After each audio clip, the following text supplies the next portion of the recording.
고린도전서 2장 1절에서 9절까지의 말씀을 제가 봉독하겠습니다. 형제들아, 내가 너희에게 나아가 하나님의 증거를 전할 때에 말과 지혜의 아름다운 것으로 아니하였나니 내가 너희 중에서 예수 그리스도와 그가 십자가에 못 박히신 것 외에는 아무것도 알지 아니하기로 작정하였음이라. 내가 너희 가운데 거할 때에 약하고 두려워하고 심히 떨었노라. 내 말과 내 전도함이 설득력 있는 지혜의 말로 하지 아니하고 다만 성령의 나타나심과 능력으로 하여 너희 믿음이 사람의 지혜에 있지 아니하고 다만 하나님의 능력에 있게 하려 하였노라. 그러나 우리가 온전한 자들 중에서는 지혜를 말하노니 이는 이 세상의 지혜가 아니요 또 이 세상에서 없어질 통치자들의 지혜도 아니요 오직 은밀한 가운데 있는 하나님의 지혜를 말하는 것으로서 곧 감추어졌던 것인데 하나님이 우리의 영광을 위하여 만세전에 미리 정하신 것이라. 이 지혜는 이 세대의 통치자들이 한 사람도 알지 못하였나니 만일 알았더라면 영광의 주를 십자가에 못 박지 아니하였으리라. 기록된 바 하나님이 자기를 사랑하는 자들을 위하여 예비하신 모든 것은 눈으로 보지 못하고 귀로 듣지 못하고 사람의 마음으로 생각하지도 못하였다 함과 같으니라. 아멘. 오늘 본문을 보시면 사도 바울이 자신의 연약함에 대해서 고백을 하고 있습니다. 3절 말씀에 보면 내가 너희 가운데 거할 때에 약하고 두려워하고 심히 떨었노라 라고 고백을 하지요. 바울이 고린도 지역에 들어왔을 때 그 상태를 이야기하고 있는데 약했다, 두려웠다라고 하는 거예요. 여러분, 약했다라고 하는 건 나의 문제 아닙니까? 내 의지가 약하고 내 마음이 약하고 내 육체가 약했다는 의미가 있죠. 두려웠다는 것은 상황적인 것을 이야기하는 거죠. 내가 나를 둘러싼 상황 자체가 나를 두렵게 했다라고 얘기할 수 있을 것입니다. 어쨌든 고린도 교회를 세울 그 당시에 바울의 상황은 외적으로나 내적으로나 많이 약해져 있었다, 두려웠었다라는 고백을 하는 것입니다. 그런데 여러분 생각해 보시면 고린도 교회에 지금 편지를 보내는데 거기에 문제가 있어서 편지를 보내는데 굳이 자신의 약함에 대해서 모양 빠지게 쓸 필요가 있겠습니까? 근데 바울의 상태가 현재 그렇다는 건 아니지 않습니까? 내가 그렇게 약한 가운데 두려운 가운데 고린도 지역에 갔고 주님의 몸된 교회를 세웠다, 그 이야기를 하고 있는 거죠. 바울이 고린도에서 사역한 내용은요, 사도행전 18장에 나오고 있습니다. 사도행전 18장 1절에 보면 그 후에 바울이 아덴을 떠나 고린도에 이르러 하고 나오고 있어요. 그러니까 고린도에 가기 직전에 있었던 지역이 어디라는 거예요? 아덴, 아테네라고 하는 겁니다. 바울이 1차 전도여행을 마치고 2차 전도여행을 출발할 때 본래의 계획은 뭐냐? 1차 전도여행 때 방문했던 소아시아 지역을 다시 가려고 계획을 했습니다. 근데 아시는 대로 성령께서 길을 막으시고 어디로 몰아가십니까? 유럽으로 몰아가시잖아요. 그래서 첫 번째로 간 지역이 바로 빌립보라고 하는 지역입니다. 아는 사람이 하나도 없어요. 그곳에 가서 자주장사 루디아를 만나서 이제 빌립보 교회가 세워지는데 거기에 어떤 일이 있었냐면 귀신 들린 여정을 고쳐줌으로 말미암아 매를 맞고 감옥에 갇힌 일이 있었어요. 억울한 일이지 않습니까?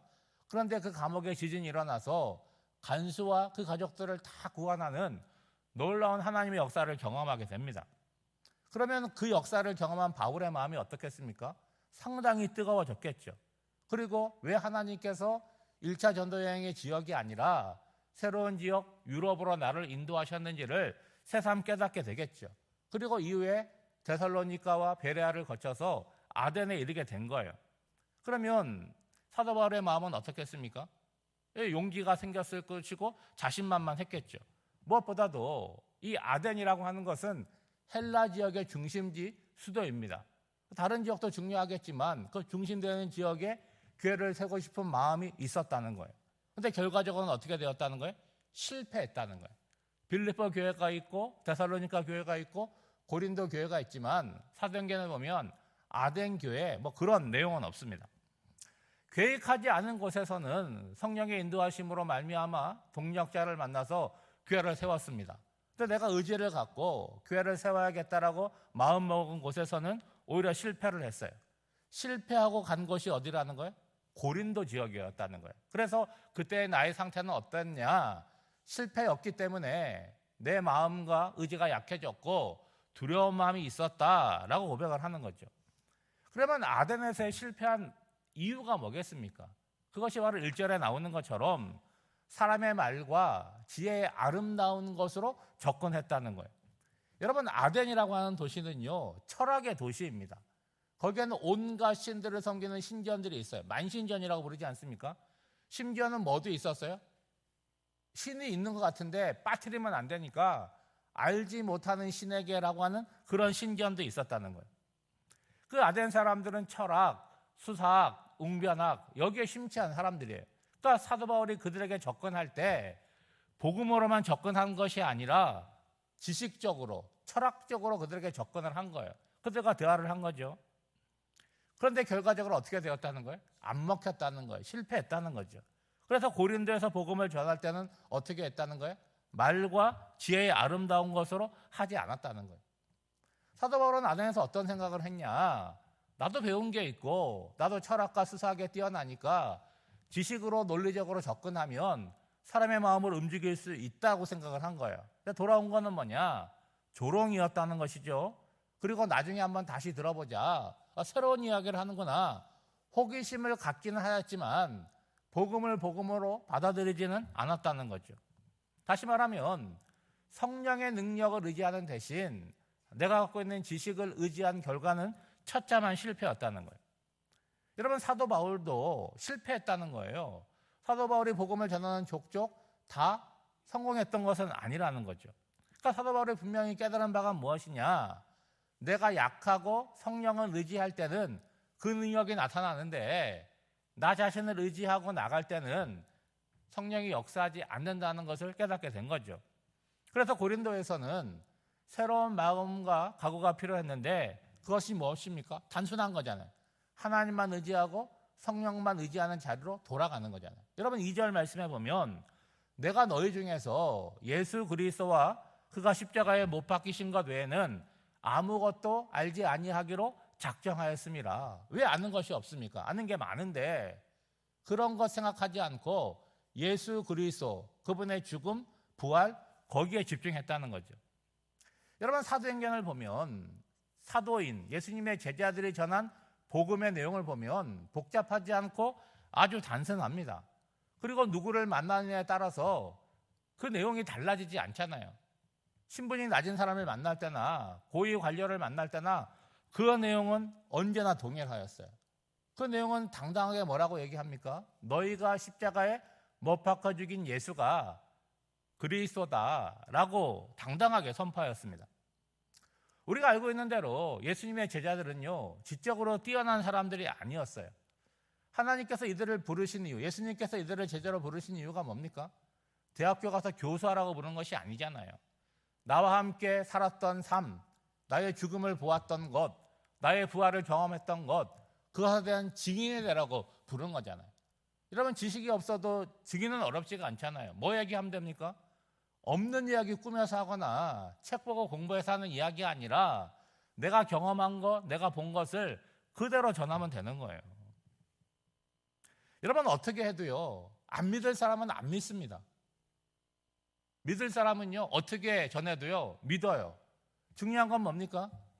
내가 만나는 그 사람이 어떤 사람인지를 몰라요. 근데 우리는 어떻게 판단합니까? 생김새가 사나워. 절대로 안 믿을 거야. 생김새가 온유해 보여. 잘하면 믿겠네? 그건 누구 생각입니까? 우리 생각이라는 거예요.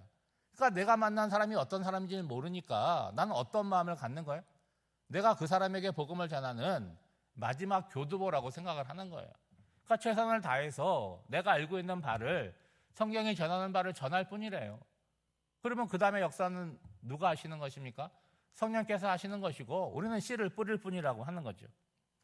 지금 바울은 아덴에서의 경험을 돌아보면서 말하는 거예요. 4절 말씀해 보면 내 말과 내 전도함이 설득력 있는 지혜의 말로 하지 아니하고 다만 성령의 나타나심과 능력으로 하여 아덴에서의 실패가 고린도에서 전도하는데 뭐가 된 거예요? 약이 되었다라고 하는 거죠. 사람의 존재는요, 우리 자신을 생각해봐도 가만히 내버려 두면요, 좋은 쪽으로 계속 발전하고 성장하는 사람은 굉장히 드뭅니다. 나태해지고요, 정치하고 퇴보하고 안 좋은 쪽으로 자꾸 변하게 됩니다. 여러분, 성공을 거듭하게 되면요, 자신감이 생기겠죠? 그러면 어떻게 되겠어요? 교만해지기가 십상이라는 거예요. 어떤 사람만 그런 것이 아니라 저도 그렇고 여러분도 다 동일한 사람이라는 거예요. 그런데 문제가 생기고 실패를 하게 되면 멈춰 설 수밖에 없지 않습니까? 왜 실패했을까? 왜 나는 안 될까? 생각하게 되겠죠. 생각하다 보면 깨닫게 되는 자리에 이르게 되는 거예요. 그리고 무엇보다 어떻게 되는 거예요? 야, 이게 내 뜻대로 안 되는구나. 저절로 겸손해지게 된다는 거죠. 부활하신 예수님께서 사울을 만나줌으로 말미암아 그가 이방인의 전도자가 되었습니다. 예수를 만남으로 말미암아 순식간에 변했지만 그의 사역 그리고 그의 실패 그런 것들을 통해서 사도 바울이 하나님의 사람으로 증인으로 점점 깊어져가고 변화되어져 갔다는 거예요. 중요한 것은 성공만 하고 실패를 안 하는 것, 그것이 아니라 실패의 자리를 통해서 내가 깨닫고 고치고 새로운 자리로 나아가는 거죠. 여러분, 5절 말씀에 보면 너희 믿음이 사람의 지혜에 있지 아니하고 다만 하나님의 능력에 있게 하려 하였노라. 사람의 지혜가 필요 없다는 말이 아닙니다. 학교 다닐 필요도 없고 책 볼 필요도 없고 그러한 이야기가 아니에요. 여기서 말하는 사람의 지혜라고 하는 것은 인간적인 방법을 이야기하는 거예요. 여러분, 6절 이하를 보면 성숙한 자들에 대해서 얘기를 하고 있는데 그들에게는 어떻게 얘기했다는 거예요? 세상의 지혜가 아니라 하나님의 지혜에 대해서 말씀을 합니다. 여러분, 앞서 말씀드린 대로 공부 많이 했다고 높은 지위에 있다고 세상적인 경험이 많이 있다고 해서 하나님의 지혜를 갖고 있는 것이 아니에요. 하나님의 지혜라고 하는 거는요, 복음서에서 보듯이 감추어져 있습니다. 사람이 보거나 듣거나 생각할 수 있는 수준이 아니라는 거예요. 그러면 이걸 어떻게 아냐? 하나님이 사랑하는 자, 곧 그 뜻대로 부르심을 받은 자들에게 하나님께서 은혜로 선물로 예비해 두신 거예요. 성경적으로 예를 들자면 여러분, 요셉이 뭐 배운 게 있습니까? 그렇죠? 노예로 살았잖아요. 그런데 바로 앞에 서서 바로가 꿈을 꾼 것, 아무도 해석하지 못하는 꿈을 하나님의 지혜로 해석을 하잖아요. 다니엘이 느부갓네살이 꾼 꿈을 어떻게 합니까? 쫙 풀어주지 않습니까? 여러분, 애굽 나라에, 바벨론 나라에 박사학위를 받고 왕 곁에서 지혜자로 섬기는 사람들이 얼마나 많습니까? 세상적인 지식으로는 비교가 안 돼요. 근데 그들이 못하는 것을 하나님의 지혜를 받는 자들이, 성령의 감동을 받은 자들이 풀고 해석을 한다는 거예요. 그러니까 세상적으로 볼 때 좀 더 뛰어나다, 그런 것이 아니라는 거예요. 비교의 대상이 다르고 탁월하고 유일한 존재로 만들어준다는 거죠. 여러분, 기도하실 때 자녀 손들을 위해서 기도하실 거예요. 자녀 손들을 위해서 뭐라고 기도하십니까? 좀 공부 좀 잘하고 좋은 학교에 가고 좋은 직업을 갖고 뭐 그런 기도 하시겠죠. 저는 필요하다고 생각을 합니다. 누가 기도하겠습니까? 부모나 조부모가 기도를 하는 거죠. 여러분이 기도한 대로 여러분의 자녀 손들에게 이루어지기를 주님의 이름으로 축복합니다. 그런데 여러분, 평생을 살아나갈 때 그게 전부가 아니라는 거예요. 본질적으로는 어떤 사람이 되어야 되느냐? 하나님을 사랑하는 자가 되고 하나님을 의지하는 자가 되어야 된다는 거예요. 여러분, 세상의 높은 자리에 올라가도 올라가는 건 힘들지만 떨어지는 건 어때요? 하루아침에 떨어지잖아요. 한 번 떨어지면 재기가 가능합니까? 제가 볼 때 우리 사회에서 쉽지가 않아요. 그런데 여러분, 어느 자리에서 누구와 지내든지 간에 하나님의 사람으로 그 모습이 드러나고 반듯하게 살아가는 것은 세상이 주는 지혜에 있지 않고 신앙이 주는 지혜에 있음을 기억하시면서 오늘 그 자녀손들에서 기도할 때에 요셉과 같이, 다니엘과 같이 하나님께서 인정하시고 쓰시는 그런 지혜자가 되기를 위해서 기도하시고 그런 응답을 받으시는 저와 여러분이 되시기를 주님의 이름으로 축복합니다. 기도하겠습니다.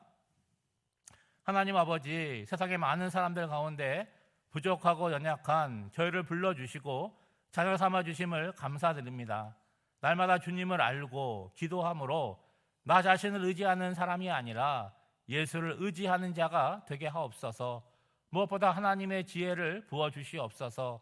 인생의 길을 걸어가면서 욕심으로 눈이 멀고 교만함으로 귀가 닫히지 않게 하시고 하나님이 주신 지혜로 올바르게 분별하여 선택하며 살아가게 하옵소서. 사랑하는 주님, 성도들의 가정의 주인 되시어 선하고 바른 길로 인도하여 주시옵소서. 화도의 가정들마다 하나님을 찬양하며 예배하는 작은 교회가 되게 하옵소서. 자녀 세대들에게 복을 주사 건강한 하나님의 사람으로 자라나게 하여 주시고 지혜자가 되어서 주님의 귀한 일에 쓰임받게 하옵소서.